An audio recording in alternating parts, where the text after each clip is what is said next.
Saat buang air besar berdarah dan rasa nyeri pada dubur, bisa jadi itu adalah gejala wasir atau ambeien. Bagi masyarakat awam, wasir atau ambeien memiliki tanda benjolan atau tonjolan yang keluar di area dubur. Kenali apa itu wasir secara medis lewat penjelasan Dr. Indra Wijaya Putra, dokter spesialis bedah dari Vena Wasir Center berikut ini. Apa itu wasir?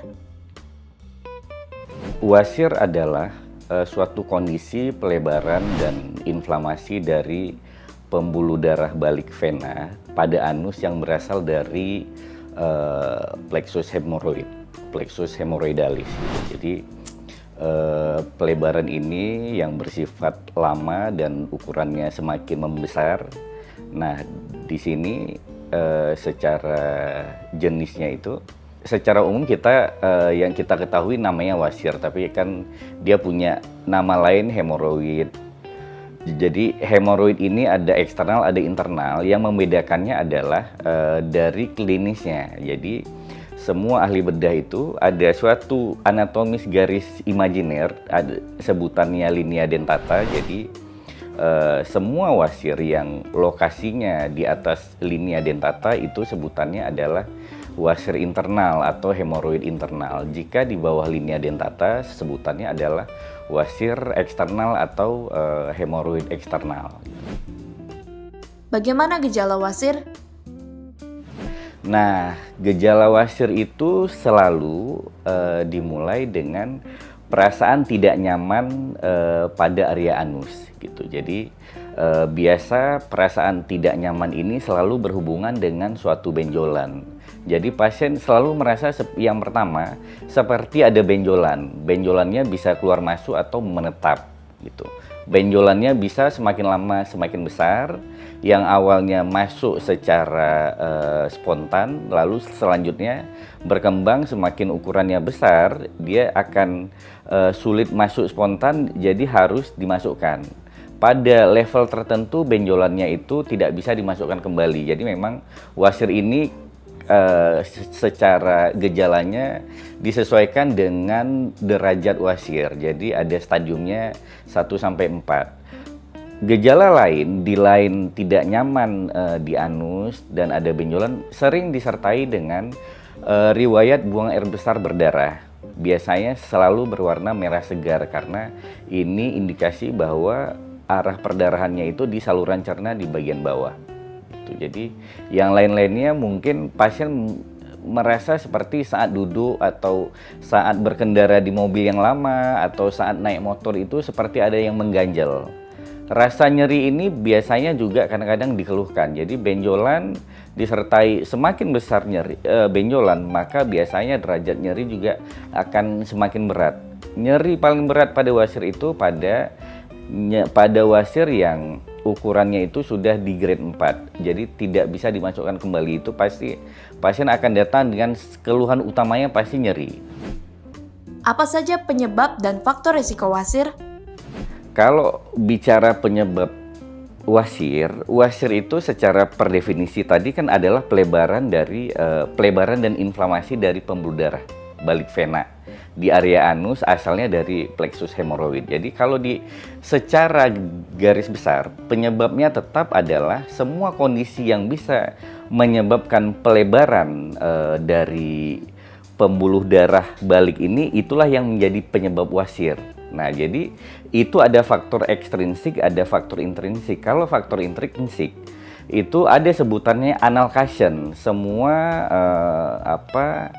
organ atau anatomi yang terlibat di anus. Jadi secara intrinsik ada permasalahan di mana pembuluh darah balik pasien, pembuluh darah venanya itu terjadi kelemahan. Tahanan kapilernya itu melemah, jadi intrinsiknya sudah lemah. Faktor intrinsiknya adalah ada suatu kondisi dari posisi feses, jadi feses compression.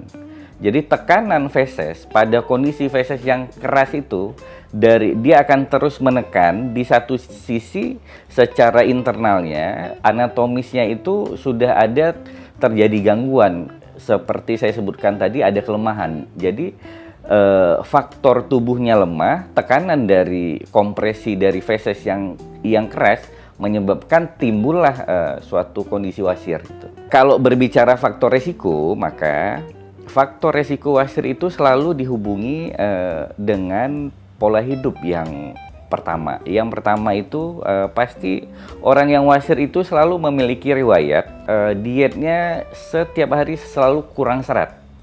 Jadi pasti orang yang kurang serat, resiko terkena wasir itu tinggi.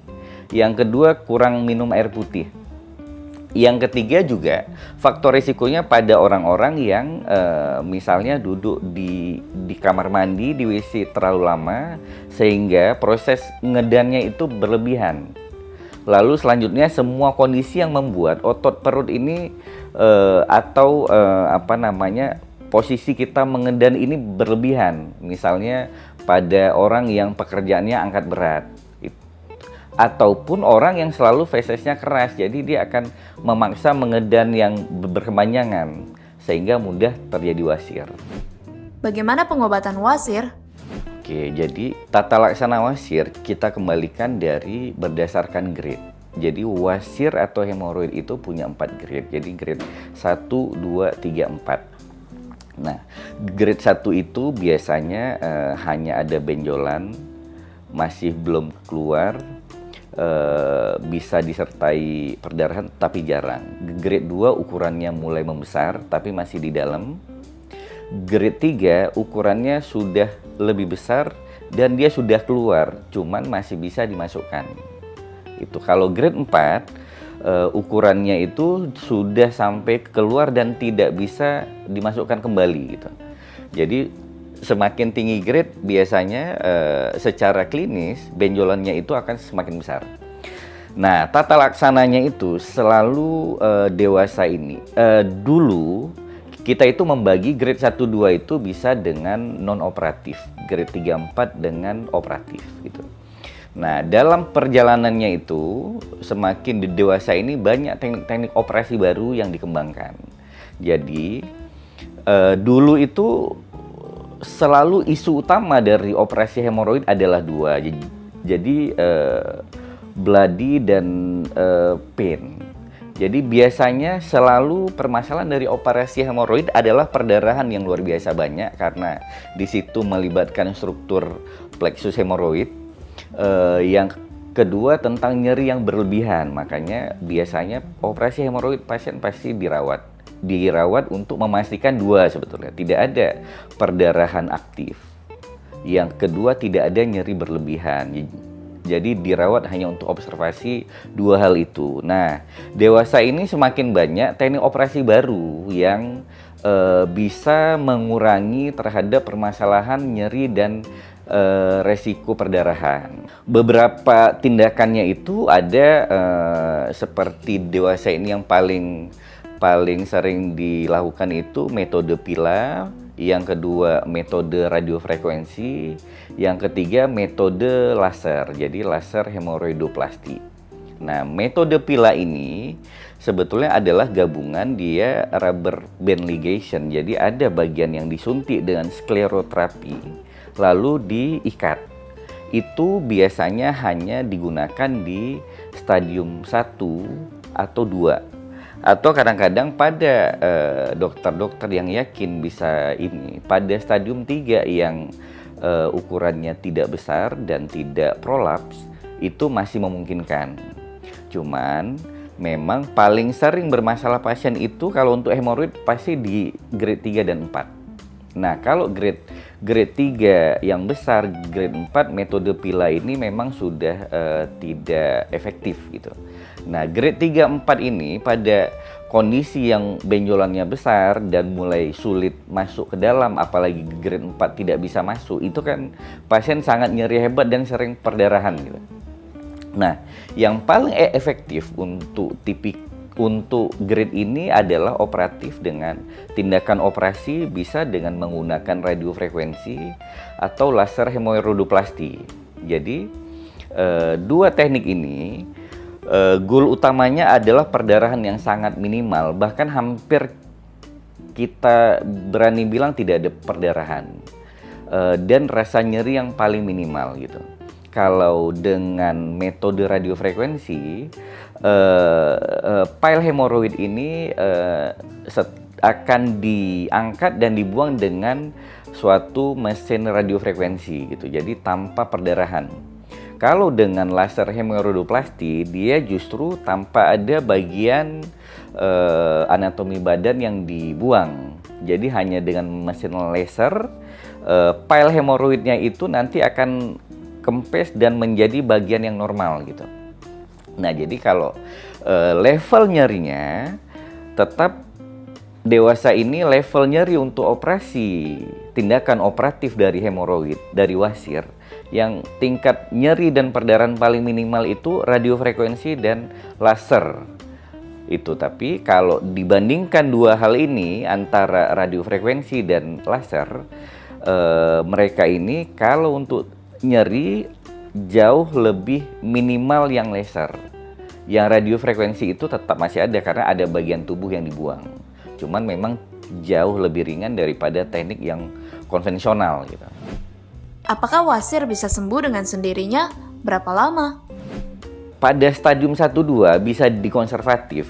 Itu konservatifnya apa? Konservatifnya pasien melakukan modifikasi gaya hidup gitu. Jadi dia memastikan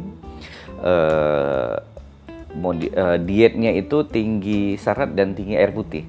Dan semua kondisi yang bisa membuat BAB itu lunak, itu aja yang dijaga. Jadi karena benjolannya belum besar, per definisi tadi hemoroid adalah inflamasi dan pelebaran pembuluh darah balik vena di anus. Jadi begitu feses compression, tekanan feses yang keras itu hilang, artinya fesesnya selalu lunak. Dia tidak tanpa perlu ngedan berlebihan, langsung fesesnya keluar. Jadi dengan tidak ada tekanan ke situ, maka diharapkan hemoroid ini bisa sembuh dengan sendirinya. Memang kalau stadium 2 sih jarang sembuh. Biasa stadium 1 itu masih memungkinkan dengan diet. Itu dengan pengaturan diet ada kemungkinan dia bisa sembuh. Jika stadium 2, maka dia paling dengan dia modifikasi gaya hidup, diet tinggi serat, mungkin dia tidak akan ada keluhan, ukurannya akan mengecil gitu. Bagaimana pencegahan wasir? Selalu kondisikan yang pertama dari faktor internalnya, kita tidak dalam posisi ngedan berlebihan. Posisi ngedan berlebihan itu penyebabnya biasa yang pertama itu selalu karena BAB-nya keras. Jadi tetap silahkan diet itu tinggi serat dan minum air putih banyak supaya BAB tidak keras, sehingga kita tidak ngedan berlebihan. Yang pertama itu. Yang kedua, jangan pernah lama di kamar mandi. Jadi dewasa ini itu karena sudah zaman media sosial, orang kadang-kadang ke kamar mandi bawa HP, harusnya dia 10 menit cukup, jadi setengah jam. Jadi sebetulnya fesesnya itu udah habis, tapi dia karena posisi duduk terus, otomatis dia akan secara refleks dia akan mencoba mengedan terus-terusan gitu. Jadi ngedan yang berkepanjangan itu faktor risiko untuk wasir. Yang ketiga, posisi WC sebaiknya adalah WC jongkok, bukan WC duduk, karena secara anatomis pada WC duduk posisi dari anus itu lebih anatomis untuk mengeluarkan feses. Kalau posisi WC duduk butuh usaha lebih ekstra dari badan untuk lebih mengeluarkan feses gitu. Tapi kalau memang pilihannya hanya WC duduk yang karena nyaman, maka pastikan feses kita itu tidak keras. Jadi tubuh tidak bekerja berlebihan untuk mengeluarkan feses gitu. Sekian pembahasan mengenai wasir hari ini. Saya Dr. Indra Wijaputra, spesialis bedah dari Vena Wasir Center. Sampai jumpa di pembahasan berikutnya. Terima kasih.